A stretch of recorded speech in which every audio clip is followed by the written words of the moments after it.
এর মধ্যে সবচেয়ে বরকতময় সময় দুটো, এক ফজরের পরের সময় আর এক রাতের শেষাংশ। এই জন্য সালাফে সালেহিন ফজরের পরে ঘুমাতেন না। লা ইয়ানামুনা বাদা সালাতিল ফজর, ফজর সালাতের পর ঘুমাতেন না। যদি সফরেও থাকেন, কষ্টও হয়, তো সূর্য উঠা পর্যন্ত অপেক্ষা করতেন।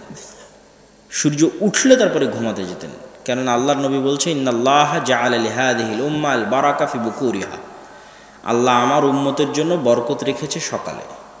সকালকে কাজে লাগায় এমন কৃষক, তার ধন সম্পদে বরকত হবে। সকালকে কাজে লাগায় এমন ব্যবসায়ী, তার ধন সম্পদে বরকত হবে। সকালকে কাজে লাগায় এমন ছাত্র, তার জ্ঞানে বরকত হবে। আর আমরা মুসলিম উম্মাহ আমাদের নবীর যে প্রাকৃতিক ন্যাচারাল রুটিন ছিল, ওই রুটিন অমান্য করে চলছি বলেই সফলতা পাচ্ছি না। আজকের পৃথিবীতেও যারা সবচেয়ে ধনী, কোটি কোটি টাকার মালিক, তাদের লাইফস্টাইলও গবেষণা করে দেখেন, তারাও সকাল সকাল ঘুম থেকে ওঠে এবং সকাল সকাল বিছানায় যায়। এটি আল্লাহ সুবহানাহু ওয়া তাআলার ন্যাচারাল, মানে প্রাকৃতিক নিয়ম। আল্লাহ এভাবেই করে দিয়েছেন। এই জন্য সকালে ফুলগুলো ফোটে, সকালে পাখিরা জেগে ওঠে, সকালে মোরগেরা জেগে ওঠে, আল্লাহর পুরো পৃথিবী সকালে জেগে ওঠে। তো আমরা যদি সকালকে ঘুমিয়ে পার করি এবং সকালকে কাজে না লাগাই, তাহলে আমরা সফলতা ধরতে পারবো না। এবং রাসূল সাল্লাল্লাহু আলাইহি ওয়াসাল্লামের রুটিন যদি ফলো না করি, রাসূলুল্লাহ সাল্লাল্লাহু আলাইহি ওয়াসাল্লামের যে সুন্নতের রুটিন ছিল।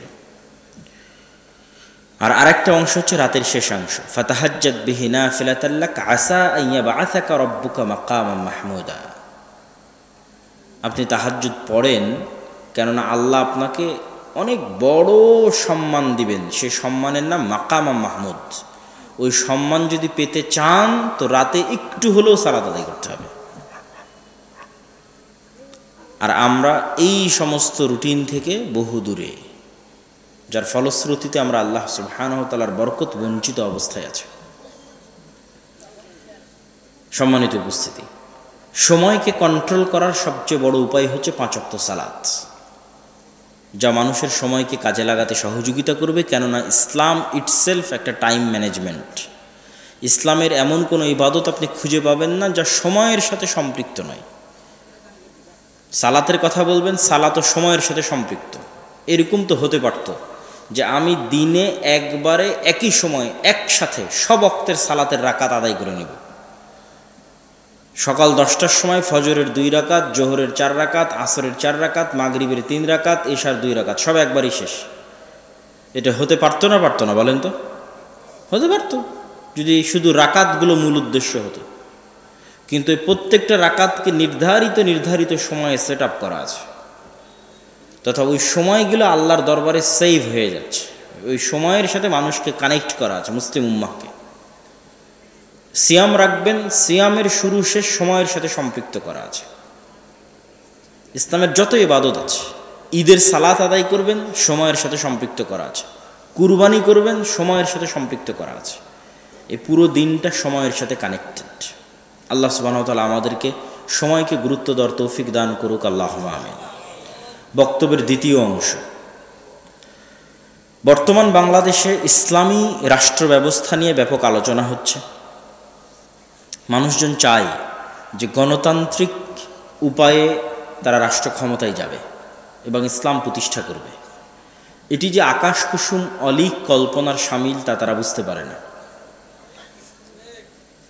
ইসলাম রাষ্ট্র ক্ষমতায় যাবে আর সবচেয়ে বড় ব্র্যান্ডিং হচ্ছে ন্যায় বিচার। রাসূলুল্লাহ সাল্লাল্লাহু আলাইহি ওয়াসাল্লাম বলেন, লা তাকুমু সাআহ হাত্তা ইয়ানজিলা ঈসা ইবনে মারইয়াম। কিয়ামত ততদিন হবে না যতদিন মারিয়ামের সন্তান ঈসা পৃথিবীতে নেমে না আসেন। পৃথিবীতে নেমে এসে তিনি সমগ্র পৃথিবীতে হাকামান মুকসিতা, ন্যায় বিচার প্রতিষ্ঠা করবেন। তো ইসলামের রাষ্ট্র ক্ষমতার ব্র্যান্ডিং ন্যায় বিচার। তো ঈসা আলাইহিস সালাতু ওয়াস সালাম নিজে ন্যায়পরায়ণ না হলে উনি কি ন্যায় বিচার প্রতিষ্ঠা করতে পারবেন? কথা বলেন না যে পারবেন। পারবেন না। ওনার নিজের মধ্যে আগে ন্যায়পরায়ণতা থাকতে হবে। আমরা মুসলমানেরা যদি বলি আমার রাষ্ট্র ক্ষমতা ইসলাম লাগবে, তো রাষ্ট্র ক্ষমতার ব্র্যান্ডিং তো ন্যায় বিচার। তো আমার নিজের মধ্যে যদি ন্যায়পরায়ণতা না থাকে, আমি কি রাষ্ট্র ক্ষমতা ইসলাম প্রতিষ্ঠার যোগ্য বলে বিবেচিত হব? হব না। আপনাদের উত্তরাঞ্চলের মানুষ নিজেদের বোনকে বা ফুফুকে বাবা এবং দাদার সম্পত্তিতে ভাগ দেওয়াতে সবচেয়ে কার্পণ্য করে, এবং বোনের সাথে এই মর্মেই সম্পর্ক রক্ষা করে যে সে বাপের বাড়িতে আসতে থাকবে, যেতে থাকবে, এই শর্তে বোনের সম্পত্তি ভাই ভোগ করে। তাহলে আমি আমার বোনের সম্পত্তি বন্টনে ন্যায় করতে পারিনি, আমার ফ্যামিলির মধ্যে আমার বোনকে ন্যায়ের ভিত্তিতে তার বাবার সম্পত্তি দিতে পারিনি। তাহলে আমার মতো ব্যক্তিকে যদি রাষ্ট্র ক্ষমতা দেওয়া হয়, আমি রাষ্ট্র ক্ষমতা পেলে আমি তো গত 16 বছরের চেয়ে বেশি দুর্নীতি করব, কেননা আমি তো আমার বোনের সাথে ন্যায় প্রতিষ্ঠা করতে পারিনি, 16 কোটি মানুষের সাথে কিভাবে ন্যায় প্রতিষ্ঠা করব। ঠিক আপনাদের উত্তরাঞ্চলে যৌতুকের ভিত্তিতে বিবাহের প্রচলন সবচেয়ে বেশি, ডিমান্ড ছাড়া বিবাহ হয় না। তো ডিমান্ড যখন নেওয়া হচ্ছে তখন ওই মেয়ে এবং মেয়ের পরিবারের উপর জুলুম করা হচ্ছে। তাহলে যেই স্বামী বা যেই যুবক তার শ্বশুরের সম্পত্তি থেকে মোটরসাইকেল নেওয়া, ফ্রিজ নেওয়া, এসি নেওয়া, খাট নেওয়ার লোভ সামলাতে পারেনি, ওকে রাষ্ট্রের দায়িত্ব দিয়ে দিলে ব্যাংক যে গত 16 বছর যা লুটতরাজ হয়েছে তার চেয়ে বেশি হবে না, এর কোনো গ্যারেন্টি আছে? কোনো গ্যারেন্টি নেই। তো ওর শ্বশুরের সম্পত্তির প্রতি সে লোভ সামলাতে পারেনি, তাহলে রাষ্ট্রের দায়িত্ব দিলে সে পারবে? সে এর চাইতে বেশি চুরি করবে। তাহলে এই সমস্ত মুসলমানেরা কি আপনার মনে হয় আল্লাহর যে ইসলামী রাষ্ট্র ব্যবস্থার ব্র্যান্ডিং, যে ন্যায় বিচার প্রতিষ্ঠা করা, তার যোগ্য? আপনার কি মনে হয় তার যোগ্য? তার যোগ্য না। একই অবস্থা ইসলামী দল, ইসলামী সংগঠন, ইসলামী মাদ্রাসা, ইসলামী মসজিদ, ইসলামী ফাউন্ডেশন, সব জায়গায় সকল ক্ষেত্রে ইসলাম আছে, বাহ্যিক রিচুয়ালস, আনুষ্ঠানিকতা, সালাত, সিয়াম, হজ, যাকাত, নাই কি ন্যায়। মাদ্রাসায় সমস্যা কেন? ন্যায়ের অভাব। ইসলামী দলের আমির ওই কর্মীকেই পদায়ন করেছে যে বেশি চামচামি করে, আর ওকে বের করে দিয়েছে যে বেশি পরিশ্রম করে। তো এইভাবে প্রত্যেকটা সেক্টরে আপনি তাবলিগ জামাতের যে গ্রুপিং আছে সেখানে যান, ঢুকলে দেখবেন বাহির থেকে মনে হবে অনেক আদর্শিক দ্বন্দ্ব বলে কিছু নাই। আসলে ন্যায় রক্ষা হয়নি। হয় যিনি আমির উনি রক্ষা করতে পারেনি, না হয় যারা মামুর তারা রক্ষা করতে পারেনি। তো যারা নিজ নিজ সেক্টরে ন্যায় প্রতিষ্ঠা করতে পারছে না, সে রাষ্ট্রের ন্যায় প্রতিষ্ঠা করতে পারবে? পারবে না। যে নিজের দলে, নিজের মাদ্রাসায়, নিজের মসজিদে ন্যায় প্রতিষ্ঠা করতে পারেনি, ও রাষ্ট্রে ন্যায় প্রতিষ্ঠা করার অযোগ্য। ফলত আল্লাহর দৃষ্টিতে যে ইসলামী রাষ্ট্র, সেটার সে যোগ্য নয়। আবার যদি মিথ্যার দিক থেকে দেখেন, যে মিথ্যার অপরাধ মুসলমানদের কাছে কতটা হালকা হয়ে গেছে আজকের যুগে, যেখানে তৎকালীন মক্কার কাফের মুশরিকরা পর্যন্ত যারা নেতা ছিল, নেতৃস্থানীয় জায়গায় ছিল, তারা মিথ্যাকে ভয় পেত। আবু তালেব কাফের, মুশরিক, মূর্তি পূজক, কিন্তু আবু তালেব আল্লাহর নবীর চাচা, কোনোদিন মিথ্যা বলেছে এটা প্রমাণ করা খুব কঠিন আছে। আবু তালেব তার জবানের দাম রক্ষা করার জন্য 3 বছর তার ভাতিজা মুহাম্মদ সাল্লাল্লাহু আলাইহি ওয়াসাল্লামের সাথে শিয়াবে আবি তালেবে না খেয়ে বয়কট অবস্থায় জীবনযাপন করেছে, শুধু মুখের কথা রক্ষা করার জন্য। আবু সুফিয়ান যখন কাফের মুশরিক, বাদশাহ হিরাক্লিয়াস, রোমান এম্পায়ার বাদশাহ হিরাক্লিয়াসের দরবারে তার চিরশত্রু মুহাম্মদ সাল্লাল্লাহু আলাইহি ওয়াসাল্লাম সম্পর্কে মিথ্যা বলেনি। চাইলে বলতে পারত, কোনো ক্যামেরা, মোবাইল, লাইভ রেকর্ডার কিচ্ছু ছিল না, কিন্তু বলেনি। কিন্তু আপনি এখন বাংলাদেশের কোনো এক রাজনৈতিক দলের নেতাকে আর এক রাজনৈতিক দলের নেতা সম্পর্কে জিজ্ঞেস করেন, যা বলবে সব মিথ্যা। কেননা গণতান্ত্রিক রাজনীতিটা টিকেই আছে কিসের উপর? মিথ্যার উপর টিকে আছে। তাহলে এরকম মিথ্যুক মানুষেরা ইসলামী রাষ্ট্রের নেতৃত্ব দেওয়ার যোগ্য বলে বিবেচিত হবে? কখনোই না। এই ধরনের মুসলমানদের আল্লাহ সুবহানাহু ওয়া তাআলা নেতা বানাবেন না। নেতা হতে হলে ন্যায় পরায়ণ হতে হয়, সত্য বলতে শিখতে হয়, না হলে নেতা হওয়া যায় না। আর আল্লাহর নবী চান যে মুসলিম উম্মাহ নেতৃত্ব দানকারী জাতি হোক, গোলাম জাতি না হোক। চান দেখেই তিনি বলছেন, কেননা নেতার আত্মসম্মান থাকে, মিথ্যুকের কোনো আত্মসম্মান থাকে না। চান দেখে আল্লাহর নবী বলছেন, আল্লাহুম্মা ইন্নী আউযু বিকা মিনাল মা'সামি ওয়াল মাগরাম, আল্লাহ আমি পাপ থেকে বাঁচতে চাই, ঋণ থেকে বাঁচতে চাই। আর এক দোয়াই বলছেন, আল্লাহুম্মা ইন্না আউযুবিকা মিনাল হাম্মি ওয়াল হুজন, বলতে বলতে ওয়াজালাইদ দাইন, ঋণ থেকে বাঁচতে চাই। আল্লাহ নবীকে জিজ্ঞেস করা হলো, কেন ঋণ থেকে বাঁচতে চান? তিনি বললেন, ইজাস্তাদানা রাজুল, মানুষ যখন ঋণ নেওয়া শুরু করে তখন মিথ্যা বলা শুরু করে। বোঝেননি মনে হয়? মানুষ যখন ঋণ নেওয়া শুরু করে তখন কি বলা শুরু করে? তাহলে মিথ্যা যেন না বলতে হয়, এই জন্য আল্লাহর নবী কি নিতে চান না? লোন নিতে চান না। কেননা লোন নিলে মিথ্যা বলতে হয়, মিথ্যা বললে নেতৃত্বের যে যোগ্যতা আছে, সেলফ রেসপেক্ট, আত্মমর্যাদা যে আছে, এটা নষ্ট হয়ে যাবে, গোলাম হয়ে যাবে। এই জন্য ইহুদিরা চায় সুদের এমন একটা ইকোসিস্টেম তৈরি করতে যে পৃথিবীর প্রত্যেকটা মানুষ ঋণগ্রস্ত হবে। তো প্রত্যেকটা মানুষ ঋণগ্রস্ত হলে প্রত্যেকটা মানুষ মিথ্যুক হবে। তো প্রত্যেকটা মানুষ মিথ্যুক মানে প্রত্যেকটা মানুষ চামার, মানে গ্রামের থার্ড পারসন, যার কোনো সেলফ রেসপেক্ট নাই, তাহলে ও জীবনে কোনো দিন নেতা হতে পারবে না। ওর নেতৃত্বের যোগ্যতা ওখানেই শেষ হয়ে গেছে। আপনি দেখেন আপনার গ্রামগঞ্জ আশেপাশ কোথায় সুদভিত্তিক কিস্তির ভিত্তিতে মুসলমানেরা লোন নিচ্ছে না? গ্রামে গঞ্জে ঘরে ঘরে সবাই ঋণী এবং সবাই মিথ্যুক। আল্লাহর নবী যেহেতু বলেছেন সেহেতু সত্য। আপনিও বাছাই করে দেখতে পারেন, যতজন কিস্তির ভিত্তিতে লোন নিচ্ছে তারা সবাই মিথ্যার আশ্রয় নিচ্ছে না? নিচ্ছে না। সে নিজে মিথ্যা বলতেছে, তার স্ত্রীকে মিথ্যা বলাচ্ছে, তার সন্তান সন্ততিকে মিথ্যা বলাচ্ছে। তাহলে পুরো একটা মিথ্যুক পরিবার থেকে নেতার জন্ম হতে পারে? ইসলামের নেতৃত্ব দিবে ওই নেতার জন্ম হবে না। তারেক বিন জিয়াদ, মাহমুদ বিন কাসেম, ওমর ইবনুল খাত্তাব, খালিদ ইবনুল ওয়ালিদ, এদের জন্ম হবে না, গোলামের জন্ম হবে। সম্মানিত উপস্থিতি, তাহলে ইসলামী রাষ্ট্র প্রতিষ্ঠা করতে হলে আগে আপনাকে সেই যোগ্যতা অর্জন করতে হবে যে আপনি নেতৃত্ব দিবেন, মুসলমানদেরকে নেতৃত্ব দেওয়ার যোগ্যতা অর্জন করতে হবে। তো মুসলমানদের নেতৃত্ব দেওয়ার যোগ্যতা অর্জন করার জন্য বেসিক মূলনীতি যা আল্লাহ সব নবীকে দিয়েছেন, সব নবীকে যে গুণের উপর জন্ম দিয়েছেন, একটা ন্যায় প্রতিষ্ঠা করতে পারা, আর একটা সত্য বলতে পারা, মিথ্যার সাথে কোনো আপোষকামিতা না থাকা। 3 নাম্বার যে বিষয়টা আমাদের লাগবে সেটা হচ্ছে আমাদের নিজেদের দিনের উপর ফুল কনফিডেন্স থাকতে হবে। আমাদের দিনের উপর আমাদের আত্মবিশ্বাস নাই। আজকের ভারত 47 সালে সেকুলারিজমের উপর প্রতিষ্ঠিত হয়েছিল, আর আজকে সে ভারত দাঁড়িয়ে আছে হিন্দুত্ববাদের উপর। আর বাংলাদেশের মানুষ ভারতের মানুষকে নিয়ে ট্রল করতেছে যে তারা গোমূত্র পান করে, তাদের টয়লেট নাই, অমুক তমুক। তো টয়লেট নাই, গোমূত্র পান করে, ঠিক আছে, কিন্তু তার বিশ্বাস ভ্রান্ত হলেও ওই বিশ্বাসকে রাষ্ট্রে প্রতিষ্ঠা করার মতো হিম্মত আছে। আর তুমি কত বড় গোলামের গোলাম যে আল্লাহর নবীর একটা সুন্নাত না তোমার ব্যক্তি জীবনে, না পরিবারে, না সমাজে, না রাষ্ট্রে তুমি প্রতিষ্ঠা করতে পেরেছো। বরং হীনম্মন্যতায় ভোগো, নিজের নবীর দিন নিয়ে, নিজের নবীর সুন্নাত নিয়ে হীনম্মন্যতায় ভোগো। না জানি কি সন্ত্রাসী বলে, না জানি কি জঙ্গি বলে। তাহলে এরকম হীনম্মন্য জাতি কখনো নেতা হতে পারবে না, এরকম হীনম্মন্য জাতি কখনো মুক্তি পেতে পারবে না। আপনাকে যেমন বাংলাদেশের একটা রাজনৈতিক দল দেখলাম বলতেছে যে আমি ভারতকে আশ্বস্ত করেছি যে মৌলবাদীদের ঠিকানা বাংলাদেশে হবে না। তো কত বড় গোলামির রাজনীতি, কত বড় গোলামের রাজনীতি! ভারত আশ্বস্ত করবে বাংলাদেশকে যে ভারত থেকে বাংলাদেশের বিরুদ্ধে কোনো অপপ্রচার চালানো হবে না, এর নাম স্বাধীনতা।